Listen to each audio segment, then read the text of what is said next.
I want the knife.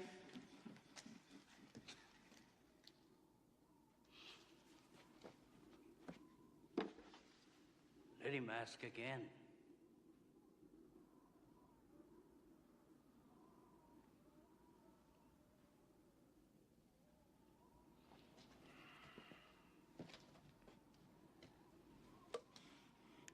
I want the knife. Please.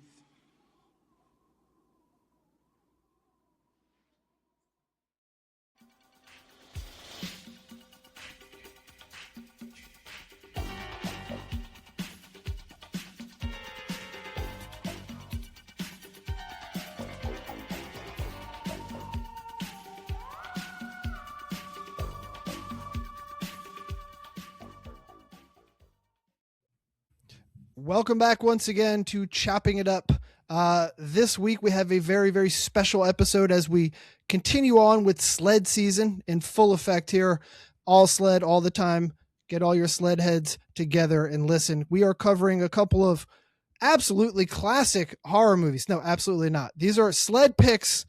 Big Trouble in Little China, John Carpenter, 1986. We're pairing that up with Michael Ritchie's 1986 Golden Child starring Eddie Murphy.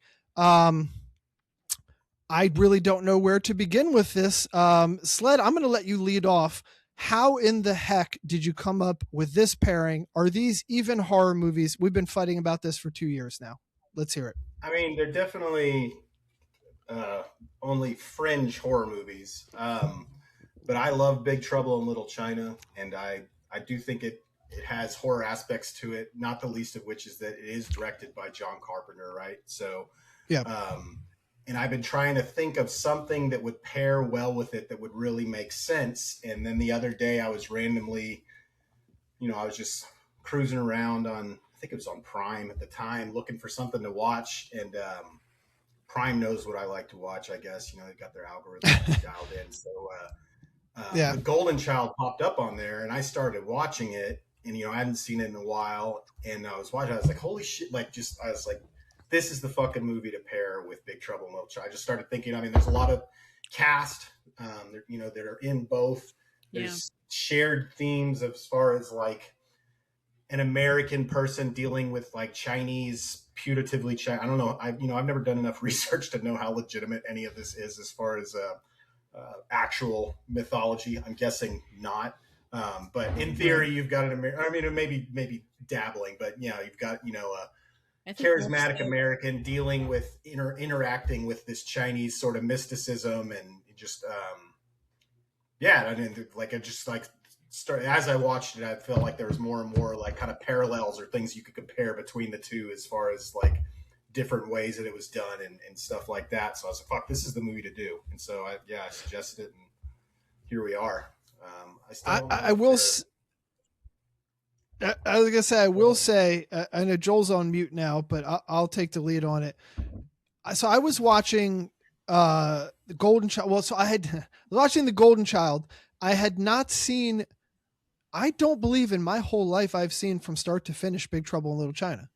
So I started watching, I started watching it around Christmas. I got way out in front of my skis, and I was started watching it, and then I was like, all right, I didn't watch it at all until today. And after watching Golden Child last night, paired with that today, they're the perfect pairing I could imagine. I don't know how you pulled it off, Sled. You magnificent bastard. You magnificent bastard. I don't know how you did it. It actually, I called Jesse around 3:00 this afternoon Eastern, and was like, I don't even know what to do here. These movies pair so well, so well that John Carpenter actually was like, no. He was originally going to do The Golden Child. Oh, and then he said, no. I want to go do Big Trouble in Little China with this other Russell. Script, Yeah, his big Kurt Russell obviously reuniting him with from The Thing, and then he found out after He finds out he switches and takes the Big Trouble script and then gets word through the grapevine that the other script that he passed on is going to have Eddie Murphy on it. And he goes, oh shit, they're going to open the same weekend. They're going to destroy us. We need to get, so they rushed production on Big Trouble and it came out 5 months before Golden Child did. And he was right. Of course they did. Joel, you might have the numbers, but I think it was like, I do have the numbers. You want to know? Do you want to know it? Well, let me fudge it first, and then you can correct me. Hold on. I'll tell you that. I had no idea of that when I suggested it. I know, that's why you're such a fucking genius. It's like I think they did 11 or 12 million the opening weekend, and then when 5 months later ish, when Golden Child came out, it made more money than the entire run of Big Trouble in its own opening weekend. So Joel, if you have the actual numbers for that, I do. I think Big Trouble in China is definitely a better movie, but so we'll get to the actual ratings. I agree. But and again, this is a thing Jesse and I were talking about, is Eddie Murphy was untouchable in 1986. I forgot that, man. I'm watching that movie and I'm like, let me tell you, we could have a real argument about who's a more charismatic leading man, Kurt Russell or Eddie Murphy. I was like stunned. I mean, it's like captive just watching Eddie Murphy do his bit. There's not a moment your eyes come off of him. He is just, and I am a huge Kurt Russell fan. I love Kurt Russell, but Eddie Murphy is just, magic up there. Murphy was also 25 when that came out. Oh, he was so young. 25. You're absolutely right. And the co-lead here, or whatever you want to call her, Charlotte Lewis, was just barely over 18. Well, you want to know something disturbing about that? So I was looking up. I was looking up Charlotte Lewis to see what her filmography looked like and whatever became of her. And the only thing that she'd done prior to that was a Roman Polanski movie. And that's how she became known. She was a model, and Polanski saw her modeling somewhere and was like, oh, I'll have this role for you in, I don't remember what the fuck the movie was. But it doesn't matter. And sure enough, just like you guys are all making the faces, he did sexually assault her. And she came out with that well decades ahead of the Me Too movement and any sort of woman empowerment thing. And she was, of course, ignored and nothing happened to Polanski. Yeah, that was. She did. This was a yellow face performance by her, correct? I mean, she is Iraqi, English, and her father is half Chilean and half Iraqi. Yeah, which means she's Tibetan. Exactly. Yes. Yeah. Well, shit. You want to talk about that? The boy who is the Golden Child is a girl. Is a girl. Yes. Yeah. Why did they make him a boy? I have no idea, but she never did anything after this movie, like in film. Nothing. Well, she was in. I see here on her thing that she was in. She starred with Dolph Lundgren. No. I'm talking about the little girl. No, I'm talking about the actual Golden Child. Yes, and you're right about what's her name, Lewis or whatever it is. Yeah, she was in Men of War, which if you have not watched that is an odd movie. I like it. I've watched it a bunch. Like normally after I've had too many to drink, but it is a strange movie. I haven't seen it in a long time. That was after Dolph Lundgren descended off of the released in theater type movies. Well, he starts to get where he's like looking a little rode hard and put away wet. You know what I mean? Like he's looking a little rough around the edges on that at that point. But hey, fuck that, man! Dolph Lundgren beat Oleg Tektarov in a boxing match, so I don't want to hear it, Joel. He's fine. How about this? Dolph Lundgren is like an Olympian. Like he went to the Olympics. But this is not the Dolph Lundgren podcast. Let's bring it back. So, we got a lot. Right. Do you want to hear the stats on these movies? Yeah. Give us the. What's that? What's that song? Yeah, I come in peace. Oh my god, and you leave in pieces.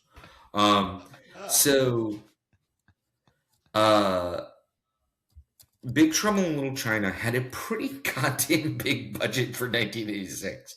It was $25 million, which back then was a lot. I mean, like, it's still a lot of money, at least in the Reeves household. But back then, it was a lot of money for a, like, fantasy horror movie. It only made 11.2, so it did not make its money. Now, it has grown in esteem over the years. And I'll just tell you guys this as we go, but its IMDb score is a 7.2, which is really freaking good. Yeah, that's pretty good. Yeah, that's solid. Its meta scores aren't that bad. It's a 53, which is like, not great, but like it didn't get panned or anything. I don't know how it got lost in the wash. I think a lot of it is people just didn't know what to make of this because this is such an odd movie. I mean, like it's you don't really know how to market it. Yeah, and I think that's kind of why it's so good. It is so wonderful because it is so singular, right? Like there's nothing else like it. Eddie Murphy turned it into a whole different movie than what they had originally planned. Well, and so when you get to The Golden Child, that's exactly right, Jeannie. It had a budget, a much lower budget, honestly, of $12 million. A lot of that went to what's it called?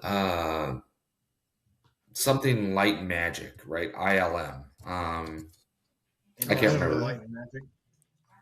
What's that? Industrial Light and Magic. Industrial Light and Magic, who did most of the special effects. So like the little dancing Pepsi can, which like that was really like that couldn't be done before this movie. Some of the other things, because some of the special effects look shitty, right? Like some of them look great, like the fallaway bricks behind. Yes. Yeah, that's really cool. That's still used. There's a lot of stop motion animation. Yeah, you're right. And my so main recollection of it, like my memory of it before rewatching, was like that I remembered it being like it was better than I remembered actually as far as a movie, but the effects were on par with what I remember, which is like I remember watching it a lot on like network TV and being like, yeah. Well, I actually saw the Golden. I was telling Jeannie this before we got on. I saw the Golden Child because I'm old in the theater. I'm pretty sure for my 10th birthday or one of my friends. I can't remember. So that movie had a $12 million budget and made $80 million. Now so that's like a 6.7. So that's way over sequel territory if they were going to do a sequel, which they still considered it disappointing, I guess, because they were expecting more because Eddie Murphy was such a big star. Which is insane. You're absolutely right. I read the exact same thing because they were expecting 100 plus, right? Because that's what Beverly Hills Cop did. That's what 48 Hours did. And it's like, this movie made a fucking fortune for $12 million. Especially when there's no one truly famous in this movie other than Eddie Murphy. There's a bunch of people I like, but there's no one famous. And so really quote on the movie as far as what's that? Its box office. Did you read that? No. What do you say? Said, my pictures make their money back.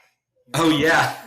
No matter how I feel, for instance, about The Golden Child, which was a piece of shit, the movie made more than 100 million. So who am I to say it sucks? Right. What? Yeah. Oh, man. No, I read the exact same thing. And he's not wrong. He was, again, untouchable until, I don't know, somewhere in the early 90s. And then he had his reboot in the late 90s with the flubber and all that stuff. So the last thing with The Golden Child, it has a meta score of 44, so it's lower. The critics didn't like it as much, but the audience scores 6, which is still pretty solid. Like, people like this movie, myself included. But all right, back to the group. Well, both of these are what I like to call Saturday afternoon movies. Yeah. They're like things that Yeah. you would find on TV, like Yeah. a Saturday afternoon when you're like, Back on the old when TBS was WTBS, you might have Yeah. that I on. never saw Yeah. Big Trouble in Little China that way, but I definitely saw The Golden Child that way Yeah. multiple times, along with No Way Out, the Kevin Costner movie. With Oh, Gene yeah. Hackman. Oh hell yeah. yeah. And I was trying to think where I saw The Golden Child because, God, I remember quoting this movie so much. Yeah. Well, Jeannie, you and I have quoted back. We've quoted this back and forth several times in the last Like, week. oh, sweet brother Numsi. Like, I Brother forgot about Nooms. I did that all the time. Like, so I can't remember. I'm wondering if my cousin and I rented it because my cousin and I would rent movies from Captain Video, and I remember Captain Video. we got in trouble for renting Back to School with Rodney Dangerfield. Oh, great Oh movie. shit. I'm wondering It's if Triple that's Lindy. or like if I saw it. I can't remember when it was, but I just remember constantly quoting this movie all the time. I will mean- say, just really quick, I have not seen Big Trouble in Little China in maybe 20 years. It's been a little less for Golden Child.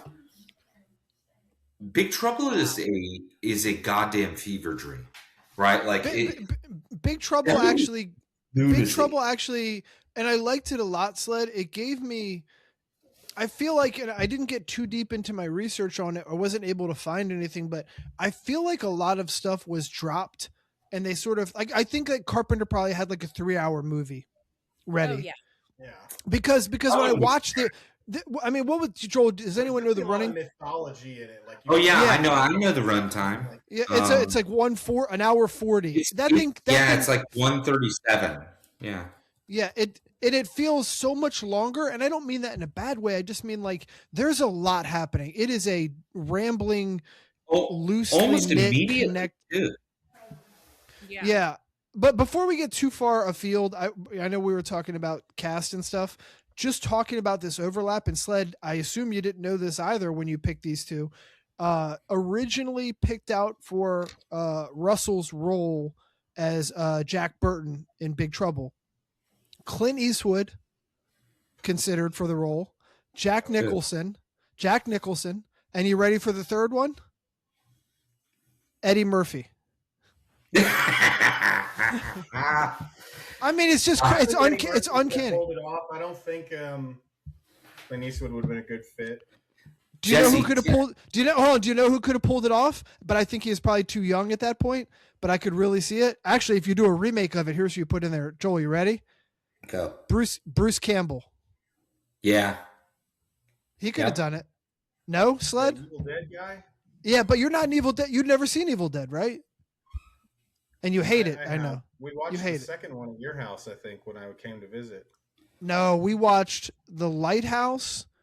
We We watched. watched fucking Evil Dead. The one The where Wit. they're in like a cabin in the fucking. Oh my God, that's right. You didn't like it. I feel like I'm not a big camp guy. Well, it's very campy. Bruce Campbell would bring the camp. Although I I like mean- that Evil Dead. I saw Evil Dead Rise, the pretty recent one. Yeah, but that's like a more legit horror movie. That's like trying to be I a thought that was scary good movie. I mean, But- yeah, it wasn't campy. I mean, it had but- some but Sled- ridiculous stuff. But Sled, Russell is doing. I mean, Big Trouble is campy. No, I guess I don't. Think it's a little- like it's that campy. Well, what I found interesting, what I read, was that John Carpenter wanted an inverse of the traditional scenario of the Okay. Caucasian and the minority sidekick. Oh He yeah, wanted the- he's wait. I he think is- they accomplished it. That was always one of my things about it is Yeah. that the guy who that's plays Yeah. and So what guy you're that saying- had wait, you're opposite saying- Jack Burton was Wang. great. Wang. What's Yeah. his name? Yeah. yeah Dennis Yeah, Dunn. that's why Dennis Russell Dunn. is He was always also in, he's bumbling and making mistakes, and he talks this big bravado. But he if you watch in all the fight scenes and He shit, doesn't like, do shit. He doesn't do. Yeah. the No, one guy he- gets stuck on him. He's like, then He gets knocked out by the drywall that falls when he Oh, fires yeah. into the ceiling. Jeannie, that is a great call out. So I that read can, that wasn't my own. so the origin of that, Jeannie, the reason why that's funny is because the original script for Big Trouble was written as a straight Western.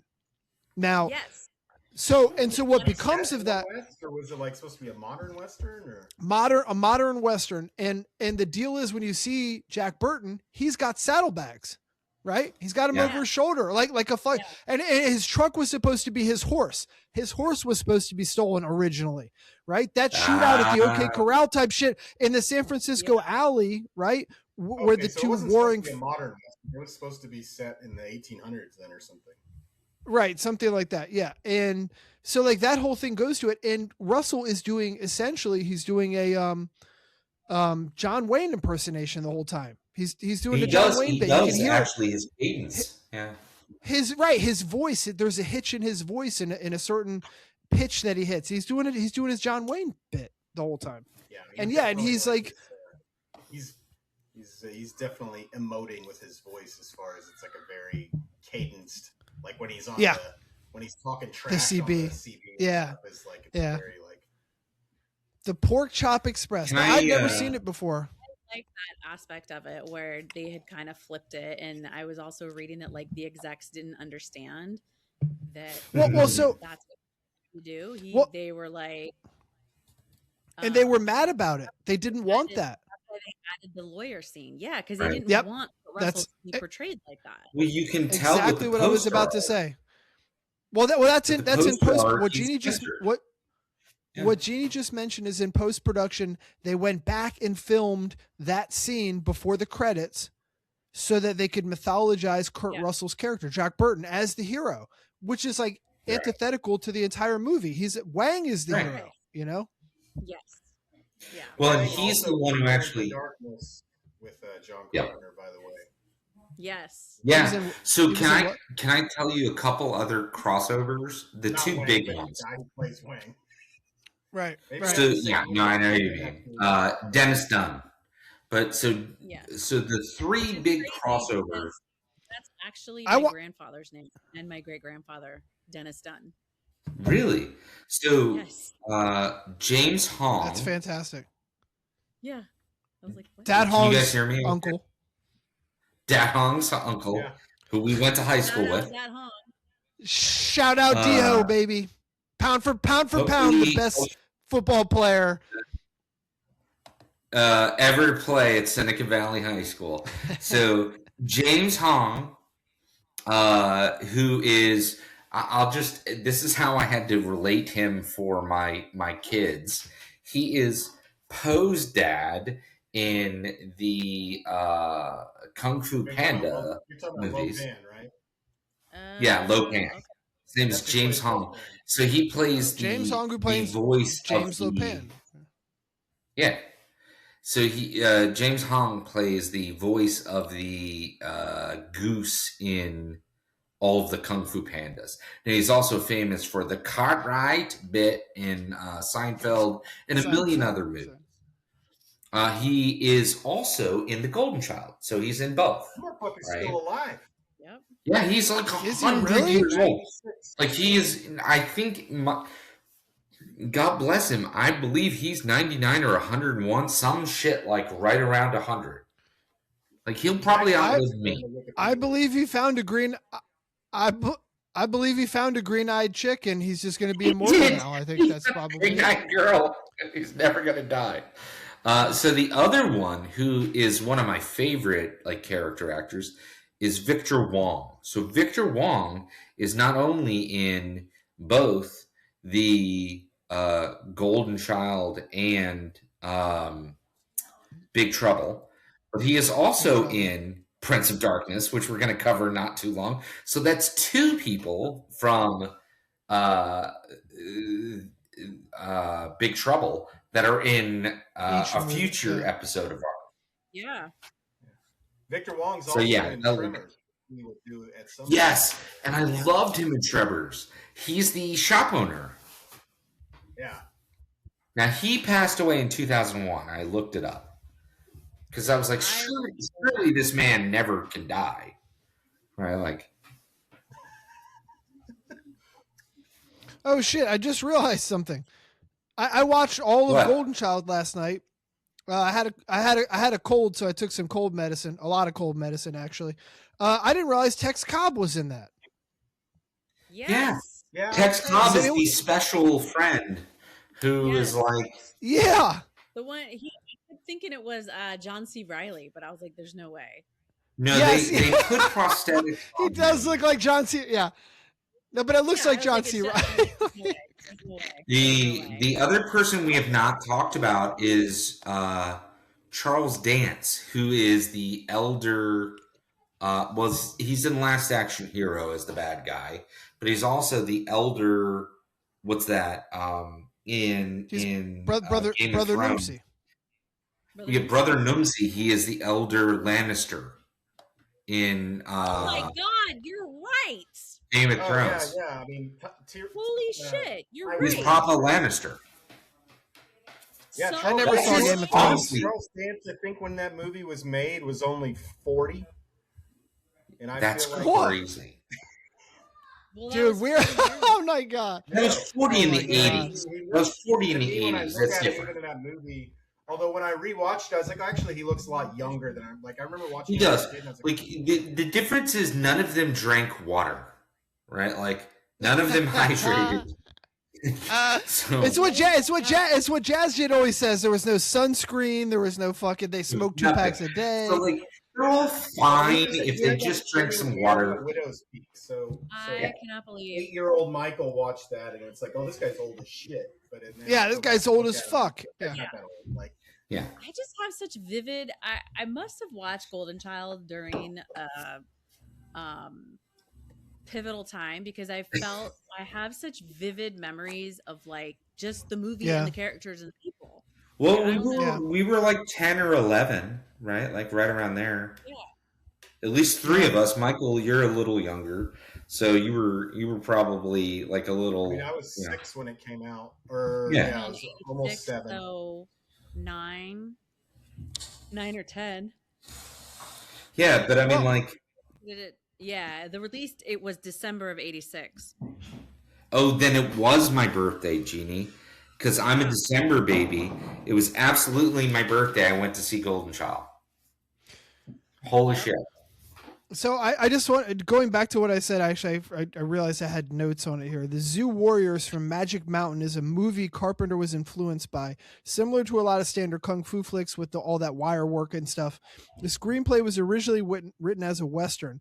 Jack rides into a town and gets his horse stolen as opposed to his truck. When it was sold to Taft Entertainment Pictures, they didn't like the Western idea. They hired W.D. Richter, who was a writer who also wrote Buckaroo Banzai, to rewrite it. So it still plays like a Western, but they just twisted it up to have that Eastern mysticism stuff going I like on. it, though. I like that mix of it. And Yeah, I think no, some of it is like I don't want to say accurate, but I think there might be some truth to some of the mysticism and where it came from. for me, I just wanted to figure out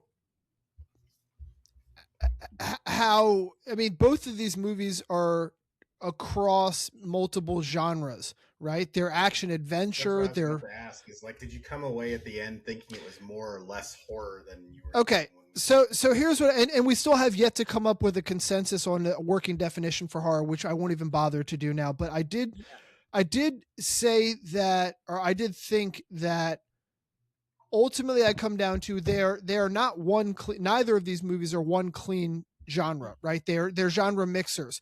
But if we're going to talk about the facet of each of them that comprises horror, I actually think they're both folk horror. Right? Yeah. Does that make sense? These are oral traditions. There's, like you said, there's mysticism, there's folklore, there's spells, there's ghosts, demons, devils. This is very folky. This, it's very much folk for both of them. I never thought about that, but you're absolutely right.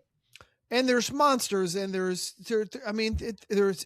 ghosts and possession and this astral projection and this oral tradition of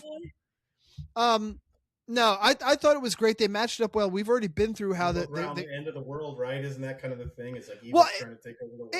and both of them, both of the main characters, like we said, are I mean big mouthy heroes. Well, they are, but Eddie Murphy's character, what's his fucking name? Yarrow. Chandler Jarrow.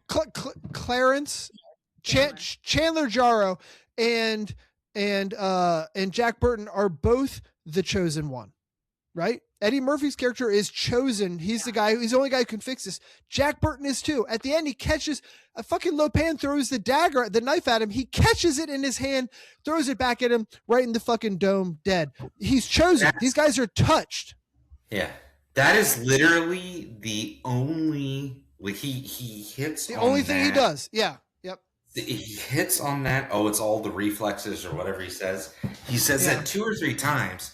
And it comes back at the end, and it's the only thing he actually does right the entire time. And it really it speaks to what Genie's saying is he's a sidekick, he's a boob, he's messing stuff up most of the time, but because he's touched, he is chosen. When that dagger comes flying at him, it's reflexive. It's like an out of body experience. He catches it and returns fire, and that's it. And the same thing with Chandler. So I saw at it with the scene in the very beginning where Wang. Where Wang chops the bottle at him and he catches it. Yeah, exactly. I really liked in that scene, Sled, where Wang's like, they're boozing all night. It's so funny. They're at a produce market, which really is shout out to my dad. Produce in the middle of the night. It's a bunch of scumbags smoking and drinking and playing cards all night. Jessup, Maryland. It's Jessup, Maryland, and he's at the end of the night. They're in the early morning hours, and they're still betting, just the two of them. And he says he's going to chop that bottle in half. And he's right about to do it, and Jack takes him up on it, and he goes, "Hold on." Yeah, well, Jack tries to let him off the hook. Jack's he does. He's like, but he does. Just to speak to Jack, he's not totally a mark. He gets it. He goes, "No, not that bottle. This bottle," and he switches the bottle at the last second to the bottle he was drinking to make sure it wasn't a gimmick bottle and there wasn't something already done to it. I liked that little. Jack is street smart, but he's just not. He just can't get the job done, Yeah, I mean, he's a bit of a doof. I mean, he is street smart, but he's also kind of. I mean, he's definitely out of his element in a lot of it. Like one of my favorite things is when they're abducting the woman at the airport, and he is gonna he's like, "Don't make me kill you, pal," or something to the guy, and the guy pulls out a butterfly knife, and then he's like, "Where'd you get that?" Yeah. Russell the best part those things so well. He does. Yeah. He has so many. I don't know how to explain it. It's something about I feel a little bad comparing the two because they are different leading men, just in the way they do things. But that's what we do. Eddie Murphy, it's a lot of what he does is his affect and his voice and his delivery is different, but just a crisp one-liner. Kurt Russell really nails those. He does. Oh, it's hollow. Fuck it, right? It slashes through that one thing. He's so good at that stuff. Yeah. Can we talk about opposite the leading men is the leading women? Yeah. Right? With Charlotte Lewis as Kee Nang and Kim Cattrall as Gracie Law. They're basically, and this is, it's not good. It's a symptom of the 80s, I think, is to relegate them to expository. Both of them are there to further the plot, and they explicitly are like, "Oh no, this is because this curse happened 3,000 years ago, and now we have to do this, and now we have to go here." Gracie Law comes in, and she's like, "These are two warring factions. Don't talk to them. They're bad guys. They'll kidnap you and do that." They're just there to tell you exactly what's going on. I thought, oh, that's kind of a lazy device, a lazy plot device. And a sign of the times. A little less so with the Golden Child, just because Charlotte Lewis is capable of defending herself. Yeah, no, you're right. Yeah, but not much, right? It's not much less, right? She still doesn't have a ton of agency. They did about 6 months of karate training for her, for the fight Really? scenes in that movie. Yeah, they couldn't give her She's belts supposed or to be, anything. like, competent and knowledgeable, and she's having to deal with Eddie Murphy's character, like, not believing the stuff and thinking Sure, it's ridiculous and whatever. Yeah. Whereas, But Murphy also- Paul's character is Sure. like kind of, I don't know. Yeah, and then there's the other, and then Kate Burton as Margot Litzenberger, who's like her reporter friend. Yeah, Yeah. I thought that was a shoehorned in. I don't even know why we had her in the movie, but Yeah. I don't. What was she Yeah, there It for? definitely seemed like they were working. She has like a thing with Eddie, Yes. like the guy's buddy who owns a restaurant. Yeah. Or whatever. I mean, we're I was three thinking they tier. were, like, going back to like stuff that got left on the cutting room. I was gonna say, Sled. That's like That's like a tertiary tier of like something that a thread that Carpenter had that just didn't make the cutting room floor. You know, there was like another. I mean, honestly, I could do a 3-hour Big Trouble, like whatever the uncut thing I was. think it would be better, and it's still really good. I really enjoyed it, but it would be better, I think, if it was longer. It would be better, or it would be shittier. Like how it is now is kind of nice because it's like, I don't know, you've got all this like mythology and backstory and like relationships that you kind of maybe you're right. in your own head, right? Like you're imagining, like, oh, like I wonder what, like, because they're obviously supposed to like know each other. Like when they see Kim Cattrall at the airport, Wang knows who her, like he knows who, like, oh, she's trouble, like she's a lawyer, Jack. You don't want to like blah blah blah, like. You know, Which she's a lawyer and her last name is Law. Come on now. I also like to say my favorite game, like if this was cast today, like who would play Jack Burton? And I really think you need some kind of like a meathead pretty boy that is like. You know who might be able to pull it off? Who's the guy in 50 Shades of Grey? Oh, you think? Or no. What? No, Magic Mike. Magic Mike. I was about to say that. Yeah. Channing Tatum.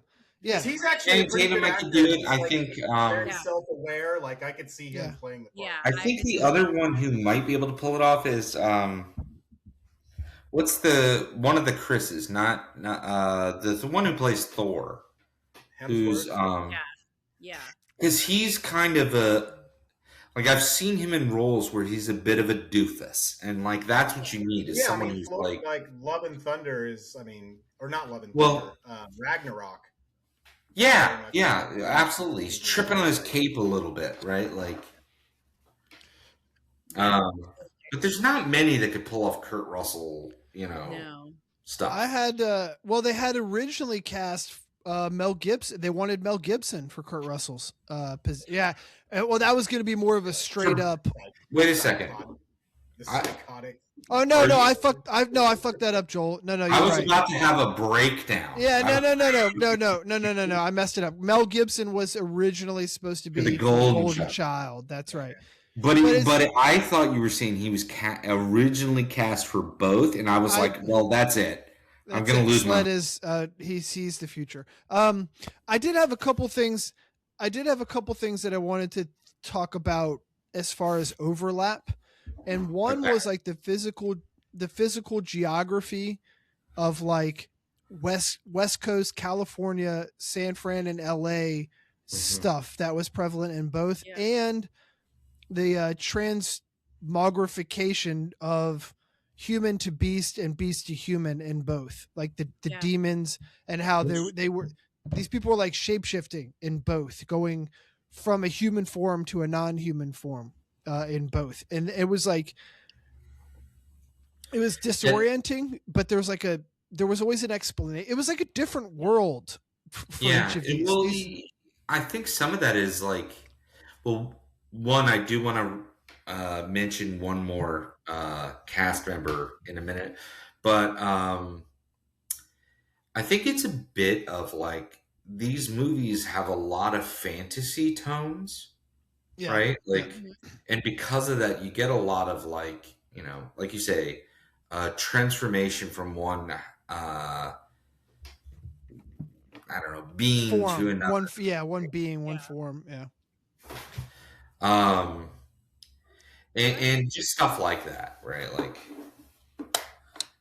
special effects though. Go ahead. when you talk about like the settings in the place like LA and Chinatown, like Yeah. they really, even Tibet, I mean, they really spent some time in the movies. Like there's this whole montage in the beginning of The Golden Child where we are seeing all these different parts of LA. Yep. And Yeah. like they spent time like setting up like LA, I guess, is the Setting or whatever. character. Yeah, like I don't know if I've ever seen a movie where they've actually done that, I guess, to show the fast pace. I don't know. To show So, you know, one of the things that I read that was interesting about that, Jeannie, yeah. was that I forget the name of the two composers, but one of the composers was like a more, I don't know, I'll say classical composer, right? And Oh yeah. for the Golden Child, and they released him and brought in somebody who did more like pithy synth stuff, and they did that because they wanted to lighten the mood. And I think in the Golden Child it works great because they just they used both. They kept the pithy synth stuff for LA, and when they went to Sir, I've got to interject here that you are skipping. The synth stuff is accurate, and that's very 80s, and I appreciate it. But you are eschewing entirely one half of Heart, the famous band, Ann Wilson, who starts out with the best man in the world that she wrote for the movie, and we're gonna hear it right now because I have it queued up, and it's a banger. And this is just Eddie. It's just Eddie Murphy doing like Eddie Murphy shit, harassing a guy at like a news stop.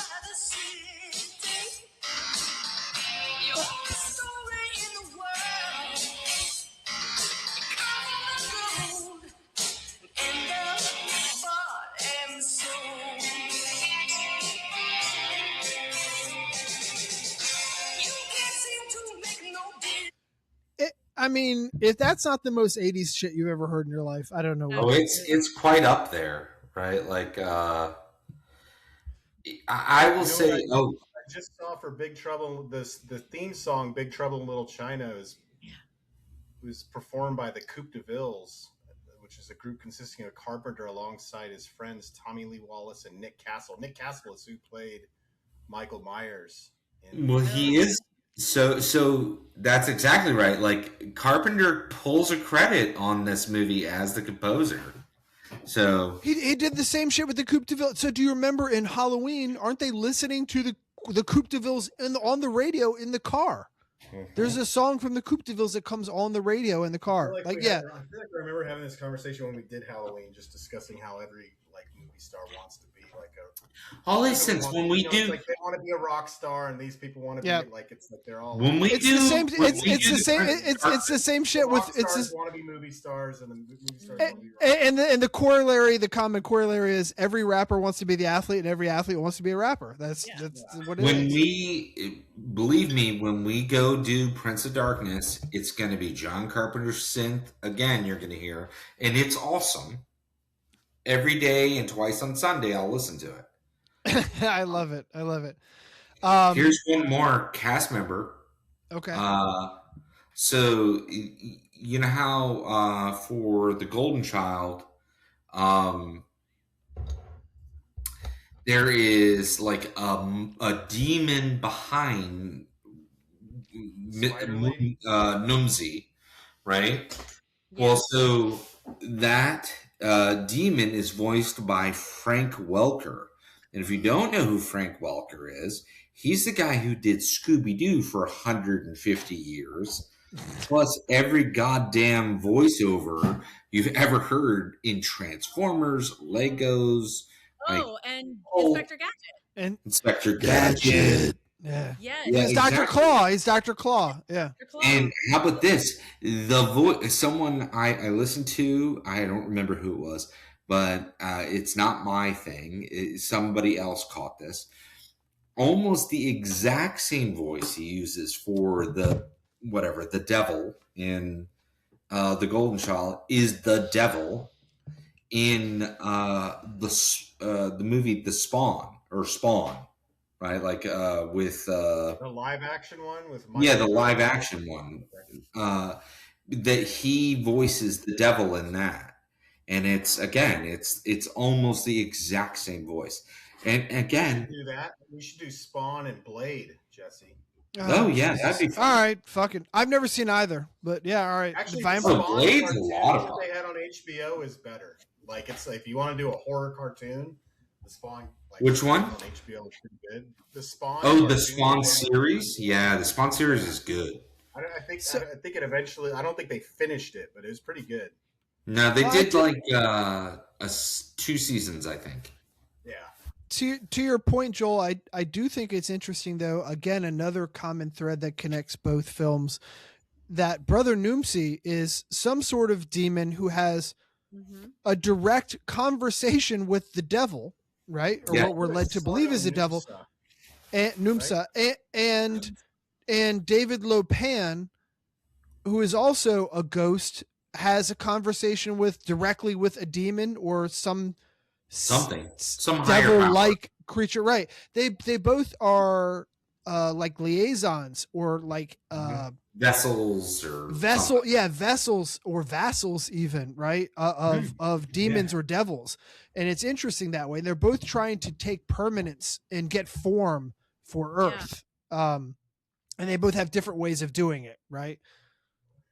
Yeah, I mean, I think both movies did a good job of, like, they subvert, like Western horror is so focused on, like, a dichotomy, right? Where it's like you have God and you have the devil and like whatever. And I think they both did a good job of kind of like exploring that idea where it's like, yeah, you have demons, right? Which is like a translated word in these contexts. Like, it's used to, it to be like, just evil spirits. Like, they didn't have to be, or like the god of the East, the god of the West, like when they're talking about. Yeah, exactly. Not, as opposed to capital G God. Yeah.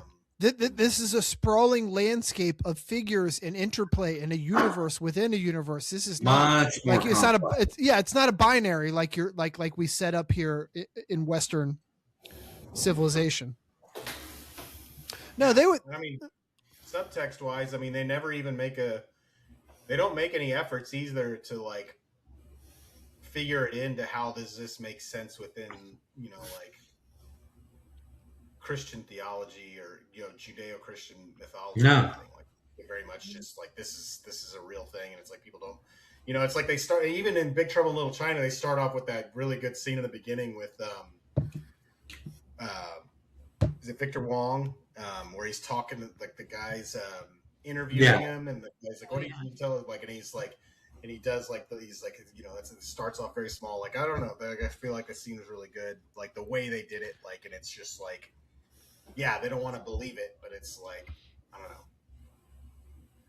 Thought it was well done in both. Like, no, Victor Wong's excellent. Thinking about it, it's something that not all movies do. A lot of times they try and interject it into it or make it make sense within something that we accept, or this Western society accepts as being a theology, and that to actually go a different direction with that. Crazy question, but there are no green-eyed Asian women, right? That's not something that exists. No, it's a recessive gene. Sure. But I mean, like, what's the Asian? I mean. No, they're definitely. So green eyes is a very recessive. I'm no fucking biologist, okay?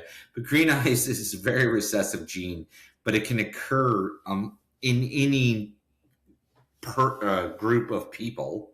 Doesn't matter.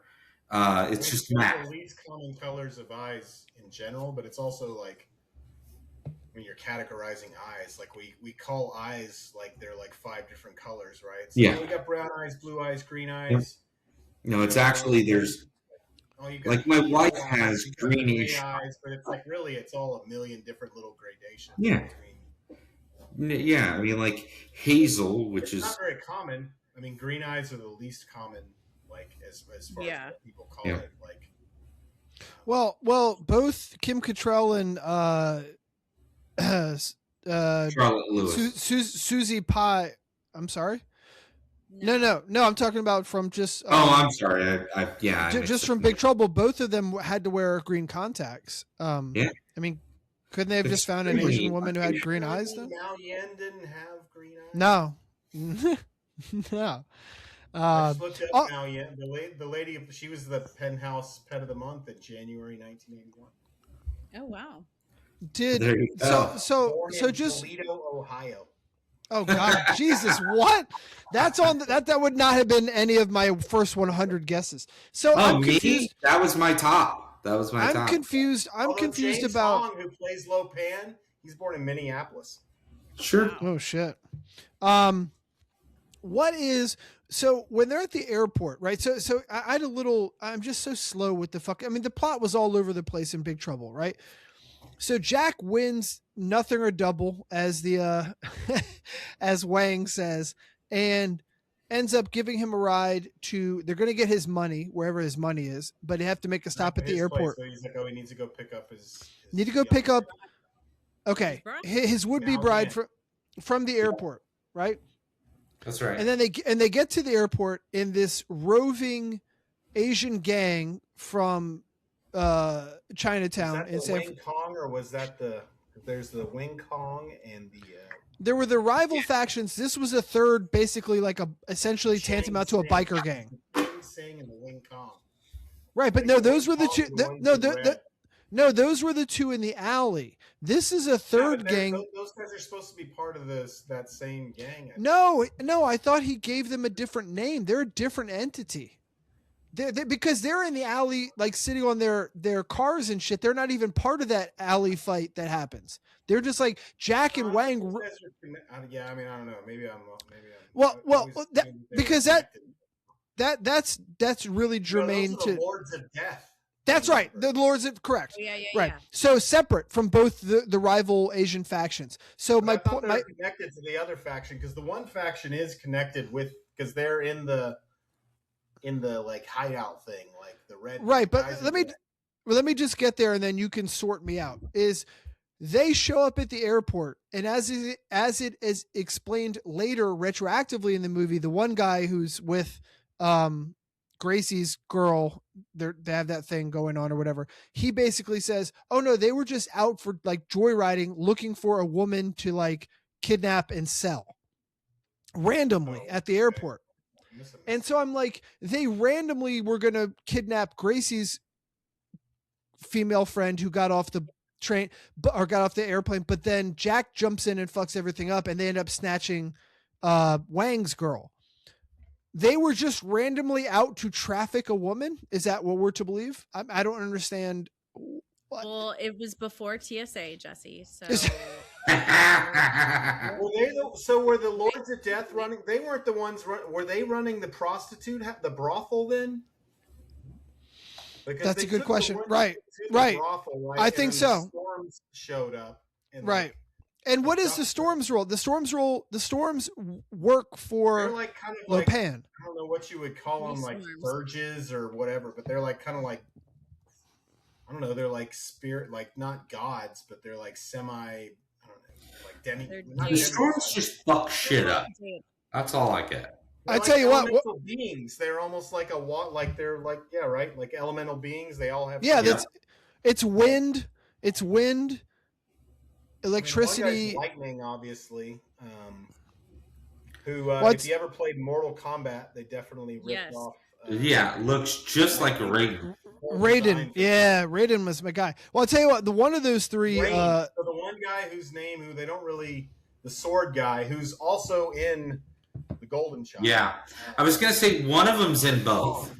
Yeah, that's Well- Peter Kwong. He plays Rain. That's the sword guy who's like when they're Yeah, doing yeah. the ceremony. He's like the kind of, so there's three of them. There's Thunder, who's like the stout guy who's like can I blows up eventually. Sled? Can I? Because you mentioned Thunder, I have to interject here. Thunder, played by Carter Wong, is an actual grandmaster in kung fu. He's been in like 100 movies, dragon style, white bow style, practiced under a red belt grandmaster, karate, kung fu, taekwondo grandmaster. This guy is a legitimate fighter. Jesus. I don't know. I'm gonna need to see footage. But yeah, I mean, he acted well. I actually, for a long time, could like I would think of he reminded me somewhat of Bolo Young, just because they're both Oh, sure. they're both like shorter guys, and they're like Built like real brick shit houses. back, Yeah. like, But yeah, so there's him, and then Rain is Peter and the so Thunder. He doesn't. Does he use weapons? He has the like when they're doing the ceremony. He's got like the little like they're like handheld things. Like Yeah, It looks like Michael. Who has the back scratchers?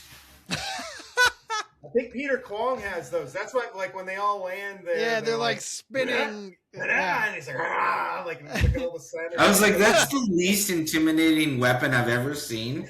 I mean, they're Spinning cool. back scratchers, yeah. Spinning And back scratchers. the fight scene with Wang, just the amount of backflips and Yeah. Totally unnecessary, Oh, no, which is it's awesome. great. Like, they're going back and forth and hitting swords and like. yes, Yeah. It doesn't mean I don't love it, but it's not the way to fight. The guy that No. plays Lightning, they underutilized him. Like, they clearly set him up to he was supposed to be like the boss of the The big gun. of those guys at least. And I felt like they kind of like that was another thing. I felt like it was just like, fuck, we got to get this over with, and they like did not have as much of him in it because I'm telling you, Sled, I'm sure that there were scenes, you know what I mean? I feel like he had more of a role and they didn't like make the the cut. music they would play when he showed up was different. It was always like he would descend. Like there was that one scene near the end when he descends down through like the manhole thing, and it's like, holy fuck, like this guy's here. And then it's like, the way they handled it was kind of anticlimactic. The other thing. You know that scene in The Simpsons where it's like the Yakuza's there, and they're like, oh, little guy, he's gonna do something, and then Homer looks away and like everybody's knocked out. He's like, oh. Like that's what I felt like with him. Another crossover sort of parallel between the two. What was the gang we just said that we were talking about? Not the two main factions. Yeah, the Lords of Death are basically tantamount to the biker gang in Golden Child, right? Where he gets led to the biker gang's hangout and ends up having a huge fight there to try to figure out, if they housed the young lady he was looking for as well as the Golden Child. And it's funny. Just one of the things that I read about was when he like sneaks into the house, they're all like boozing and doing drugs and shit in the middle of the day in the house. And they're like watching a video, like an MTV video. Do you know what they're watching? Do you know who's on there? Joel, you might get it. No.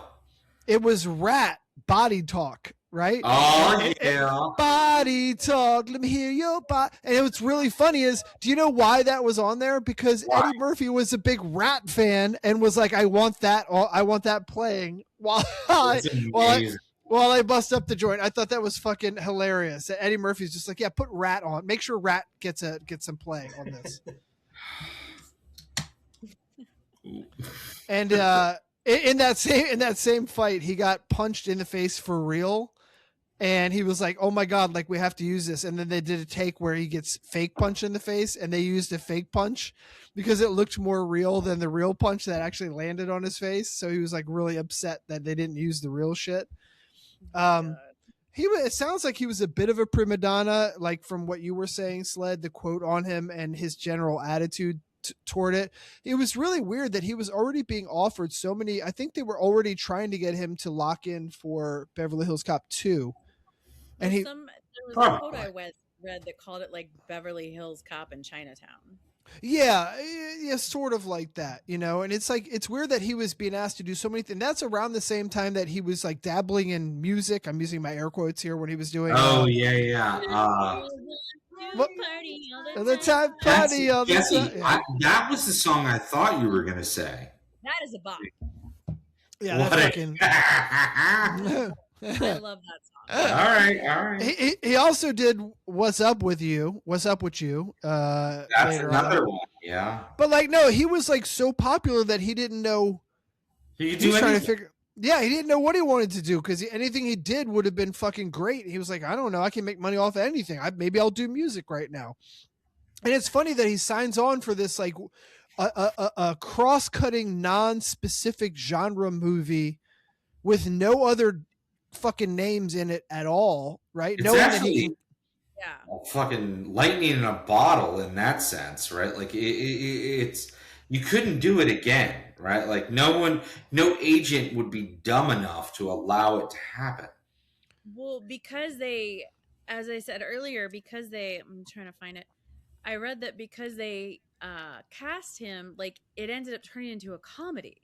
Yeah. It wasn't meant to be a Yeah. comedy. Changed the plot. Yeah, Yeah. it's No. definitely like a. I mean, yeah, I mean, it's definitely like a. I mean, that's part of Yeah. it. Part of why it's like, what genre is this exactly? 'Cause it's like, is it Yeah, here it was. Yeah. comedy or is So it more basically, like, what you got was Beverly Hills Cop in Tibet. Yeah.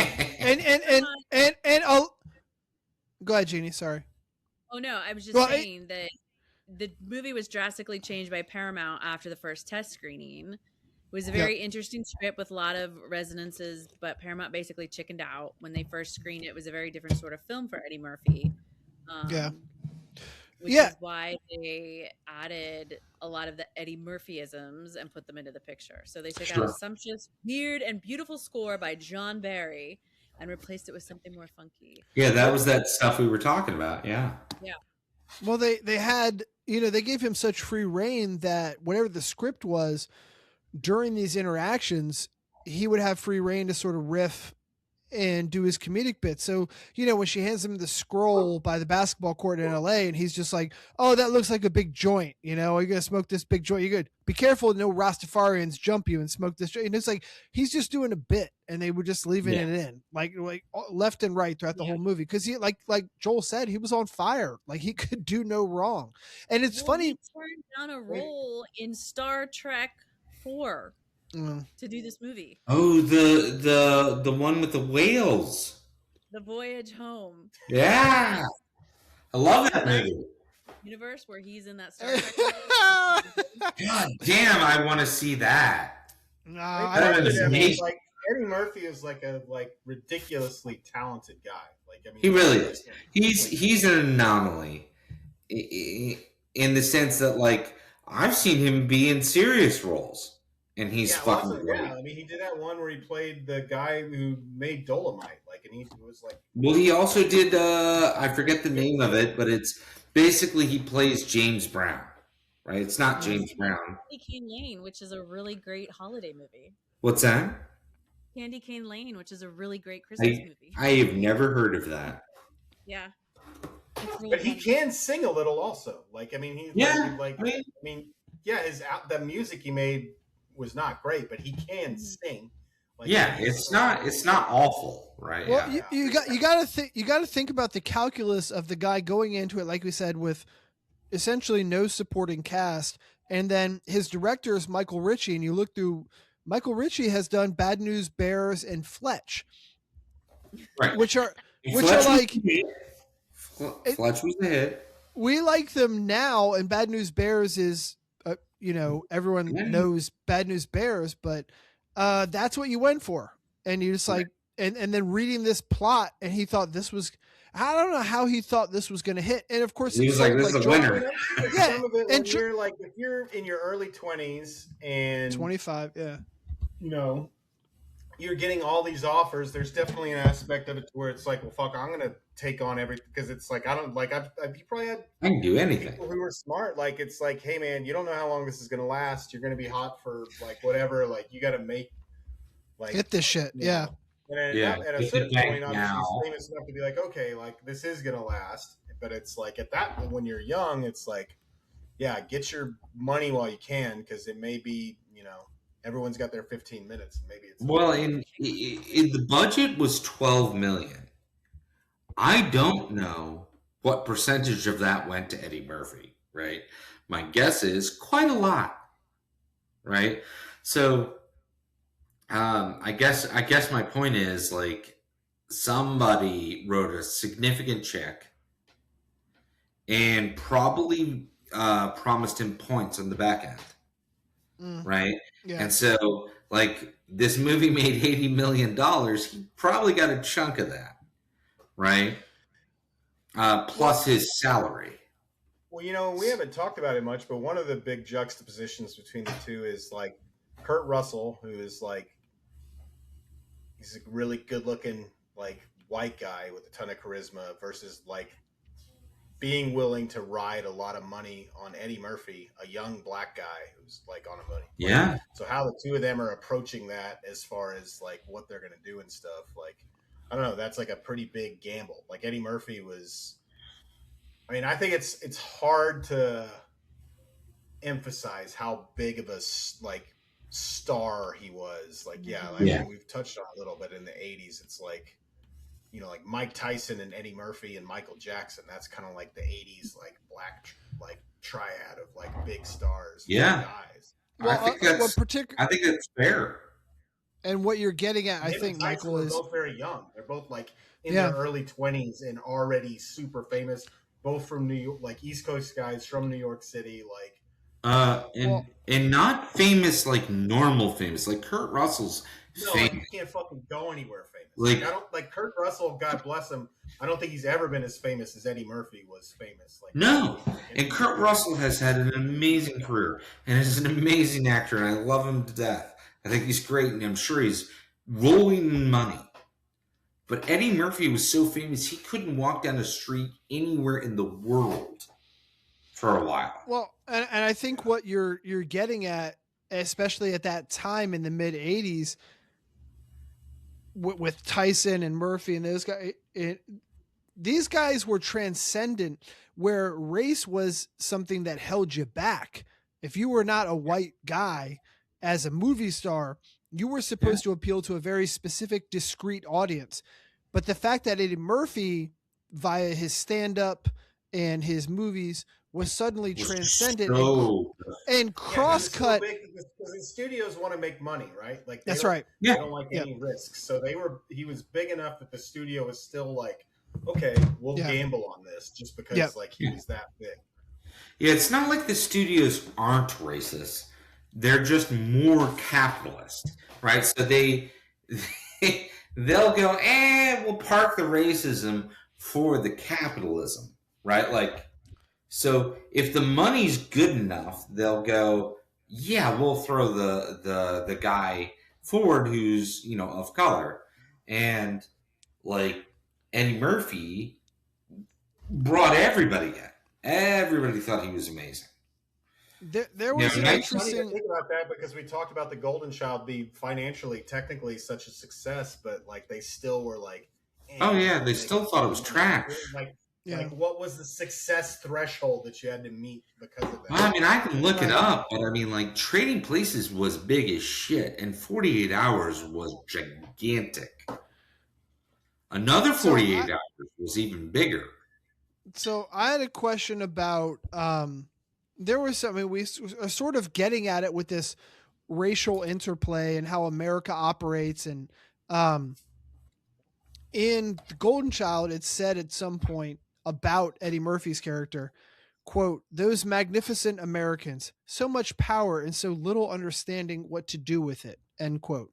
And then as I'm watching Big Trouble earlier today, and I don't have the quote down here in front of me, but they're in the elevator and it's essentially Wang says to Jack, to Kurt Russell's character, something about, let's do this for the fucking Navy and for the whatever and like America.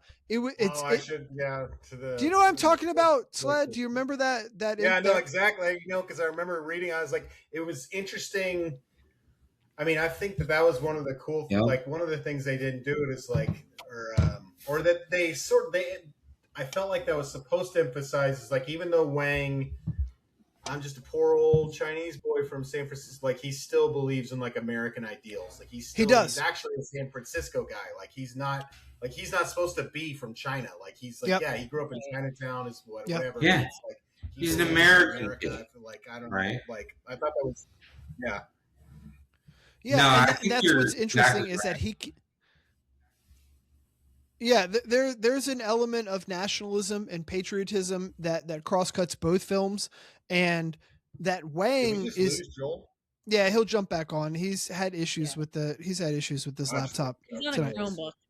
Yeah, but no, the issues, the idea of Wang being able to move through these different circles, right, and be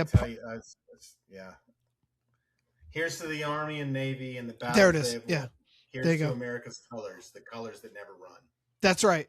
And so, right, it's very funny about identity, and that's a big theme again that crosscuts both films too, is identity, and in groups and out groups, natives and foreigners. I mean, there's a lot of dialectics that are being set up in both movies that's interesting, right? There's a whole culture within a culture within a culture.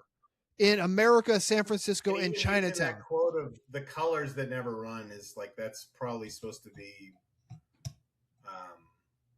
like subtextual. Like it's not talking about just the colors of the flag, right? It's like we're a group together and we're Americans joined, and it's like the colors that never run. I don't know if that makes sense to, like, they could have picked a lot of other things to use for that thing, and they chose that particular phrasing. So very specific. And Sled, if you have it pulled up, what is Jack's retort to that? He adds on to it. Oh, I remember. Never lose a feather. Say it again. There you go. May the wings of liberty never lose a feather. Yeah. So there's an idealism here, right? There's a nationalistic idealism here that's perpetrated in both films. It's call me corny, but I love that one. There's a lot. There's so many good, like. Yeah. I mean, definitely. I mean, which movie you like more or not? I mean, I prefer Big Trouble in Little, but there's so many good, like, cadence, like, one-liners that they have built into Big Trouble in Little China. Like, and it's like, now I'm looking at the quote there. Yeah, there's so much. Yeah. We'll get into it. We'll get to that. Yes. Well, I was gonna say, wasn't there basically the last thing that Jack Burton says on the as the movie winds down? Doesn't he have a whole soliloquy again at the very end there? Yeah. Oh, when he's on the truck. Yeah, when he finally gets back to his truck. And the monster comes out of the thing. So what is that all about? By the they're trying to spool up a sequel. A sequel? Like, why did the monster pop up again? What do we do? I didn't get that at all. Someone needs to green light that instead of making fucking Roadhouse 2. I know. Can we do a Big Trouble in Abomination? Can we get like a real sequel to Big Trouble in Old Town Gaithersburg? Some shit, man. Yeah, maybe Jack Burton goes. Maybe it's like Jack Burton goes over to China and is driving over there and like. Sure. Yeah. No, I thought it was such a good pairing. It was such a surprise. I still don't know if we even want to wade into the argument about what constitutes horror or not and how we can identify these. I don't know. This was so much fun. I kind of feel like it's a little. There's monsters. There's murders. Yeah. There's demons. There's ghosts. End of the world threats. Yeah. I think we say it's close enough. I mean, I think which one do you think is more horror? I mean, I guess that's a. I think Golden Child is more horror. I think Big Trouble is more fantasy. But I mean, like, as far as graphic scenes, I think that Big Trouble, like when they do that water scene where they are drowning in the elevator, and then it's like, that's a good point. That's one of the other quotes, like the hell, like the Chinese have a lot of hells, like when they're talking about the water. I don't know. Like, he's drowned, and there's like all these floating corpses on chains underwater. Yeah, like that's the closest to like a horror like scene. Yeah, you got a good point. I mean, he stabs dead bodies with like tissue hanging off of them. In Golden Child, he does stab the devil in the chest with like a Kandarian dagger. What the fuck does he have? What is it called? I don't know. Some magic. I just always felt like the Golden Child's overall vibe is lighter. Like it's more of like it's just a like. I don't ever think like. Yeah, maybe. Like somebody. I don't know. There's a lot of light parts in. There's a lot. I mean, look, we're kind of quibbling in the sense that like both movies are so similar. Here's what I'll say is I actually think the better movie, the better tale, whatever you want to say, is Big Trouble in Little China. I think the funnier movie. There's more meat on the bone for that. Yeah. There's a little more meat. There's so much going on, like the whole scene in the sewer right? Like where they're going through the sewer and like the fucking monster comes out of the goddamn water and grabs the guy and he's like, go back to where he like fucking throws like, and it's like, what the fuck was it? Like, what's Jack Burton saying? What the hell was that? Like, what the hell was that? Yeah. It's just, but like that whole scene is so like, I don't know. There's like, you're like, when I watch the movie, like, oh, I want to know more about this world. Like, I want to, like, I think I've said it before. I'm kind of a whore for John Carpenter, right? Like anything he's just the man. Yeah. I remember specifically making a friend who doesn't like. He always cringes at my movie suggestions because I suggest like it'd be like it was like we had like a trope almost of like it's like we're gonna be like drinking and I'm gonna be hanging out at his house. This is back in Austin. And like be like, oh, we're like, it's late, it's almost the end of the night, like let's find a movie to watch. And like we would find a movie and like I remember making like I was like, and it was me and him and his wife. And I was like, let's watch, like we were just scanning through stuff and Big Trouble in Little China came up and I was like, let's watch this. This probably God damn it, this was 15 years ago. And they're like, fine.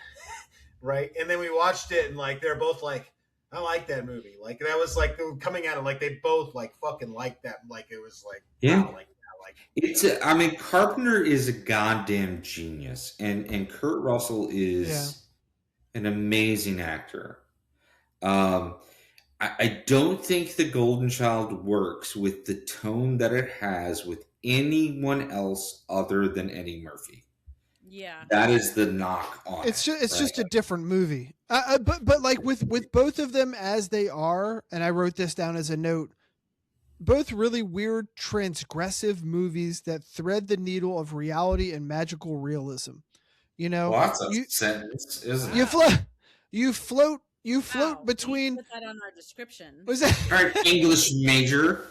Yeah. I mean, at one moment you're eating at a Cantonese restaurant, and the next moment there's a gang fight that breaks out with machine guns and swords, and there's a fucking funeral, and then your truck is on, then you're in the sewers underground in these labyrinthian tunnels beneath Chinatown, and it's like there's the devil and there's demons, and it's just fucking wild. These are crazy movies. I tried to explain Big Trouble in Little China to my kids, being like, oh, so there's a truck driver who gets his truck stolen, and then there's a gang war, and then, oh, by the way, there's a demon, and the demon kidnaps a reporter, and the reporter happens to have green eyes, but also there's a girlfriend with green eyes. Like, it sounded like I was a goddamn lunatic. Like a wild man devil thing that lives in the walls down there. Yeah.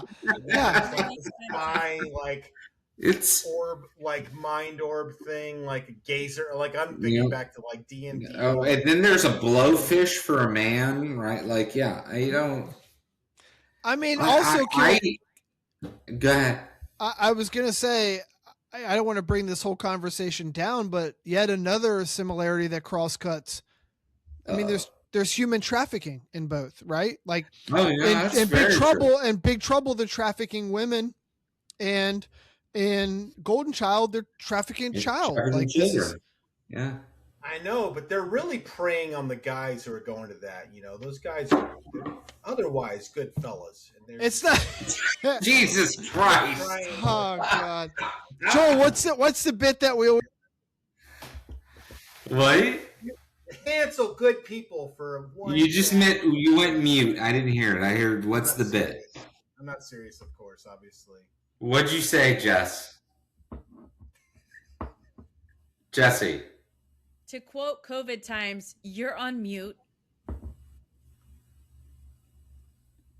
He got so excited he knocked his mute out. He's going to turn into a cat next. Nope. He's... All right, well... Did you unplug your mic, Jesse? I think you unplugged, yeah. So, Michael, again, I don't know how you did it, but it's a great pairing.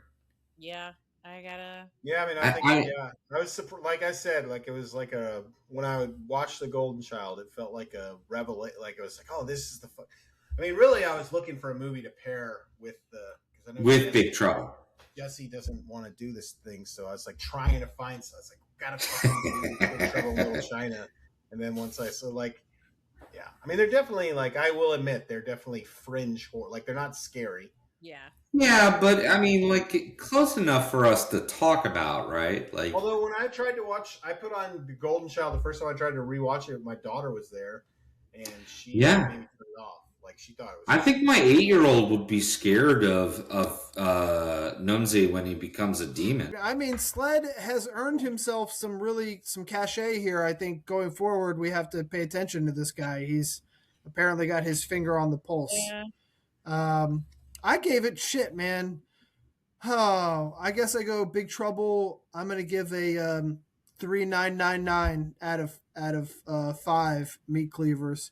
Nice. And Golden Child probably 3.777 out of 5 cleavers. God damn, you can't do whole numbers. I just want to fuck your spreadsheet up. That's all. This is hard rating because I guess just as a movie, I think they're both great. I'm gonna give them both 4.5. Nice. I think there's a nostalgia factor in there. Sure. Like I said, whatever hold the Golden Child had on me, I need to go read a diary from when I was when I watched it. I want the knife, please. Yep, Yeah. I'm sure I wrote it down. Yeah. Sled, what do you got? Joel, what you got? Oh, it's Sled. It's me? Okay. I think I will give the Golden Child 3.5.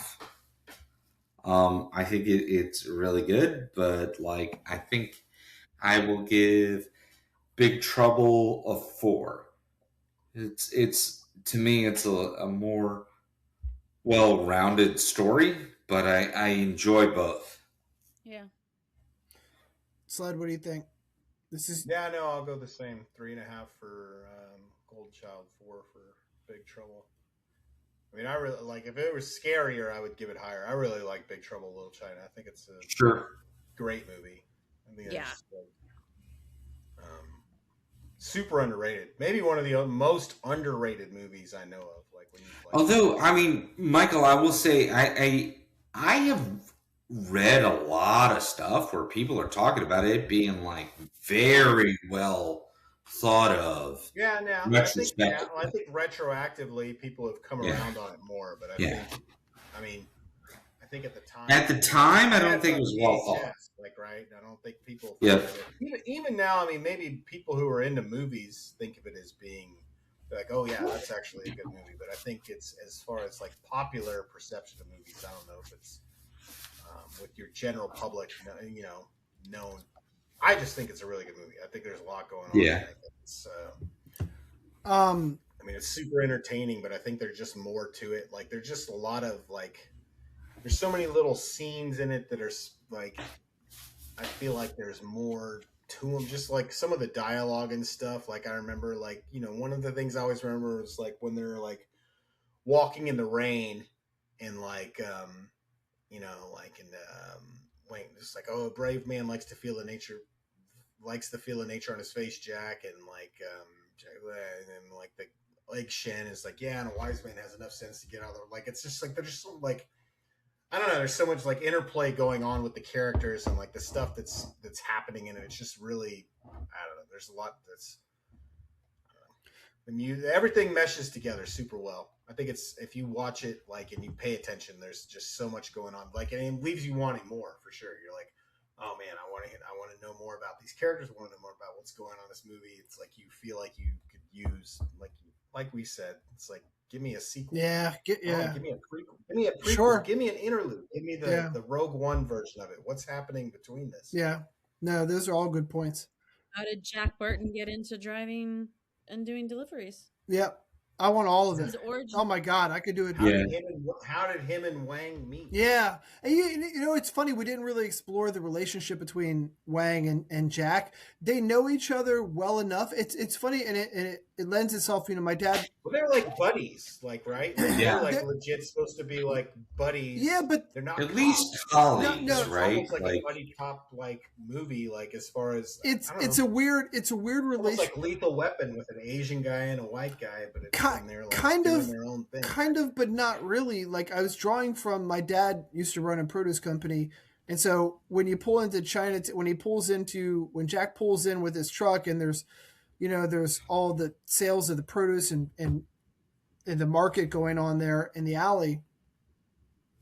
It reminded me of those nights when I would ride along and help load trucks and stuff with my dad, and the relationships that you have with these people that start out as transactional, but they sort of take on a different buddy vibe, but you still don't actually know much about their personal lives, and that's sort of evinced in Jack playing all night poker with the guy boozing, and this is a guy he trusts to owe him nothing or double, as he puts it, right, with this malapropism.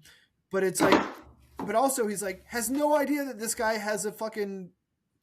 Yeah, you know he has. He doesn't know he's engaged. He doesn't know anything about his life. He doesn't even trust him to drive his own truck. Get in my truck. I'll drive you. Make sure I get my money. Yeah, that's actually kind of an overarching thing of like guys in our friendships in general to some extent. Like, Yep. you always Don't even know the always guy's feel name. that way. Right. There's things where it's like, like my best friends, like Jesse, you're one of my best friends. Yeah. I've known you for however long. Like Lisa's always like, I'm like, well, we've only had like, and she's like, yeah, but you've been talking to him for and then like, and it's like, oh, Jesse knows stuff about me that people that like I've known for a long time don't know about me. Like, and it's like, but it's like, oh, what'd y'all talk about? Did you ask him about this? Yeah. Or like, oh, what's it? It's like, oh no, we didn't talk about anything. Yeah. How's did you talk about Isabel's soccer team? No, we didn't. We just like talked about Jack Burton in the Pork Chop Express for an hour. No, we went out of our way not to talk about those things. I don't know how many kids Joel has. I honestly, he has like 7, 8. I don't know how many kids I have. Right. I have. Yeah. All right, let's they just keep showing up. Let's bring it home. Thanks once again for joining us tonight. It was a really wonderful, wild, all over the place conversation with a couple of mid-'80s classic genre bending movies that are super interesting, and I think sort of help us redefine how we consider horror as a genre. Definitely stay tuned. Do you want to do quotes at all? I'm going through the quotes. Oh my God, you got quotes? All right, I was going to get us out of here. I'm just looking at some of the quotes from the fucking movie in there. Well, Eddie Murphy doing the riff on the guy at the pulling out like a porno magazine at the child. Yeah, like. Oh yeah. All right, what do you got? You want to run? I feel like this is the first movie I remember hearing that I was born ready. Like. Like I was born ready, like which was then to be parroted on every playground for the next 7 years of your Yes. There's a scene where they like are going like when they kind of like fake their way into the place and they're going down and like there's some Chinese lettering on the elevator and he's like, what does that say? And like Wang is like hella boiling. Oh, he's like, you're kidding. He's like, yeah. It says keep like, yeah. It kind of like made me think of some of the stuff you see where people guys get like Chinese symbol like tattoos and it says some fucking ridiculous. Michael, you'll like this. I actually follow a lady who translates tattoos that are like Chinese pictograms. And like she only posts the ones that are like horrible, like stupid American, right? Like or whatever it is. It's fucking great. Yes. Or like when Wang and Jack get brought in front of Lo Pan at the like and they're having like this conversation and like Jack's just like super irreverent with them, like as far as like he's like still not buying into like that this guy is shit. Right. He's like, Jack, what? I'm supposed to buy this shit 2,000 years. You can't find one broad to me. Come on, Dave. You must be doing something seriously wrong. Like, you can't find one fucking green-eyed chick. Yeah, that's funny. Let's see if there's some other. That's amazing. I don't know. There's like the wind-up series, like we really shook the heavens of earth, and I don't know. It's just like, but it's the delivery more so than just necessarily what they're saying. Like it's just like, I don't know.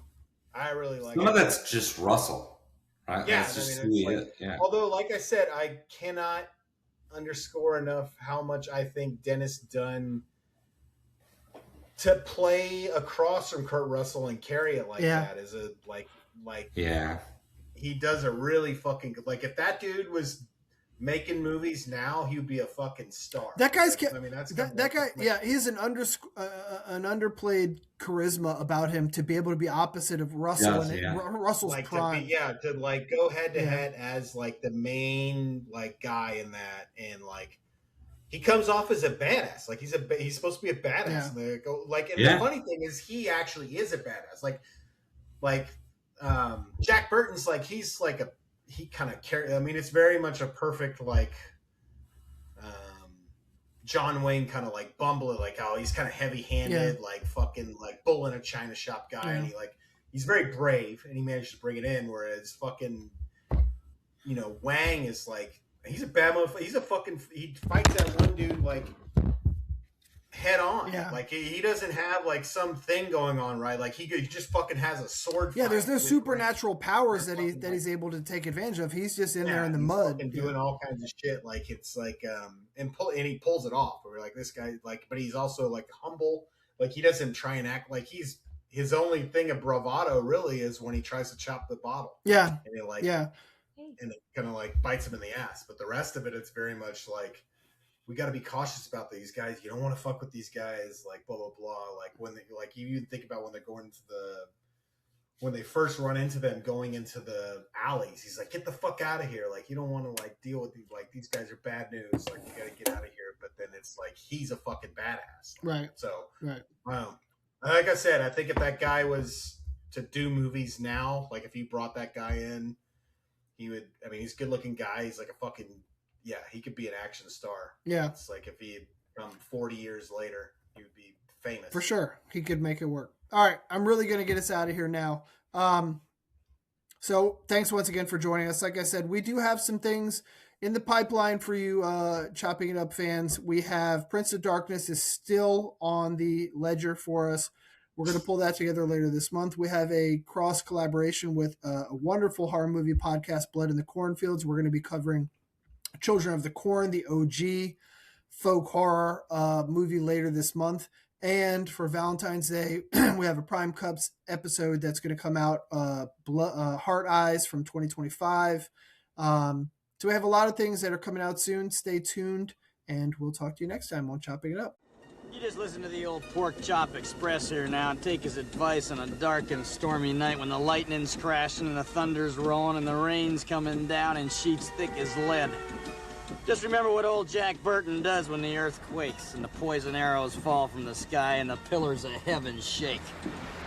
Yeah, Jack Burton just looks that big old storm right square in the eye and he says, "Give me your best shot, pal.